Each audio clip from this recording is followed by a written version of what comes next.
আসসালামু আলাইকুম। কেমন আছেন সবাই? আশা করছি সবাই ভালো আছেন। আলহামদুলিল্লাহ আমিও অনেক ভালো আছি। আজকে এই যে তালের পিঠা বানাতে চলে আসলাম আর আপনাদের সাথেও শেয়ার করছি ভিডিওটা যাতে আপনারাও একটু দেখুন কেমন করে আমি পিঠা বানাচ্ছি। এই তো প্রথমে একটু লবণ দিয়ে নিলাম তালের মধ্যে। তারপরে এর মধ্যে একে একে সব উপকরণ দিয়ে দিব। তালটা তো প্রথমে ম্যাশ করে এর মধ্যকার গ্রেভিটা আমি বের করে নিয়েছি, দেখতেই পাচ্ছেন। যখন তালটা ম্যাশ করতে হয় তখন হালকা পানি দিতে হয়, খুব বেশি পানি দিলে তালটা একদম পাতলা ঝোল হয়ে যায়। তো এই যে এর মধ্যে আমি প্রথমে 1 কাপ চিনি দিয়ে দিলাম। একে একে সব উপকরণ আমি দিয়ে দিব। প্রথমে অল্প একটু লবণ দিয়েছি, তারপরে 1 কাপ চিনি দিলাম। এখন দিব 1 কাপ চালের গুঁড়া। এই যে দেখতে পাচ্ছেন আমি চালের গুঁড়াটা নিয়ে নিয়েছি। এরপরে 1 কাপের একটু কম সুজি অ্যাড করে দিব। আসলে সুজিটা অ্যাড করলে যেটা লাভ হয় কি, পিঠাটা একটু নরম নরম হয়, ভালো লাগে খেতে। শুধু চালের গুঁড়া দিয়ে যদি পিঠা বানানো যায় তাহলে পিঠাটা আমার কাছে যেটা মনে হয় যে এটা পুরাটা একটু শক্ত শক্ত লাগে, অনেক বেশি ক্রিস্পি হয় পিঠা, কিন্তু পিঠাটা একটু শক্ত টাইপের হয়, অনেকখানি চাবানো লাগে খেতে গিয়ে। তো যদি আমরা সুজি অ্যাড করি তাহলে এর পিঠাটা বেশ খানিকটা নরম হয়, ক্রিস্পি হয়, সাথে ভেতরটা খুব সুন্দর নরম হয়, ভালো লাগে খেতে। অবশ্য সবার পছন্দ এক না, যারা ওরকম শক্ত শক্তই পছন্দ করেন তারা শুধু চালের গুঁড়া দিয়েই বানাবেন, আর যারা একটু ভেতরটা নরম পছন্দ করেন তারা সুজি অ্যাড করে নিতে পারেন। তবে সেটা অবশ্যই চালের গুঁড়ো যতটুকু দিবেন তার অর্ধেক পরিমাণ সুজি দিবেন, এভাবে। তো আমার চালের গুঁড়া একটু কম হয়েছিল, তাই আমি আরও একটু চালের গুঁড়া অ্যাড করলাম।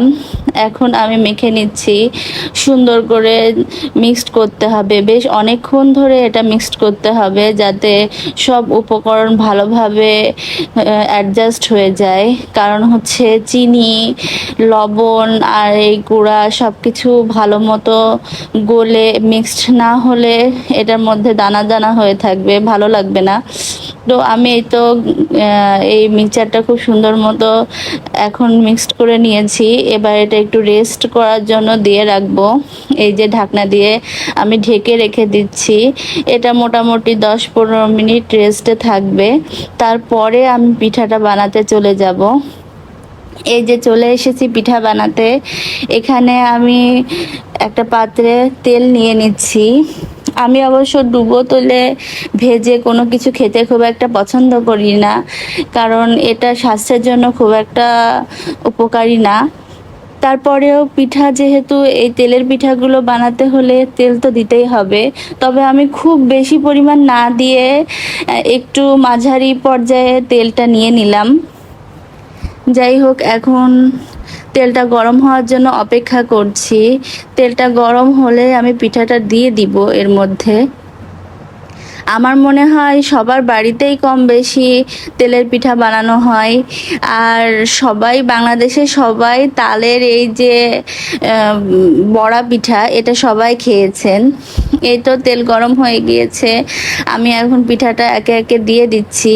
তবে আমার পিঠাগুলো খুব একটা গোল হচ্ছে না, পিঠাগুলো একটু বাঁকাচোরা হয়ে যাচ্ছে দেখতে পাচ্ছেন।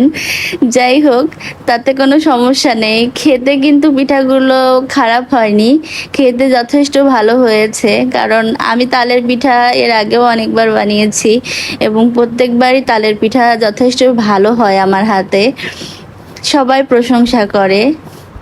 এই তো পিঠাগুলো সুন্দর ফুলে উঠেছে, কিন্তু এখন হচ্ছে পিঠাগুলো একটু জাল কমে দিয়ে ভেজে নিতে হবে, না হলে বেশি জাল দিলে এই এক একটা পাশ অনেক বেশি কড়া হয়ে পোড়া পোড়া হয়ে যায়, কিন্তু ভালো মতো ভেতরটা সুন্দর করে ভাজা হয় না।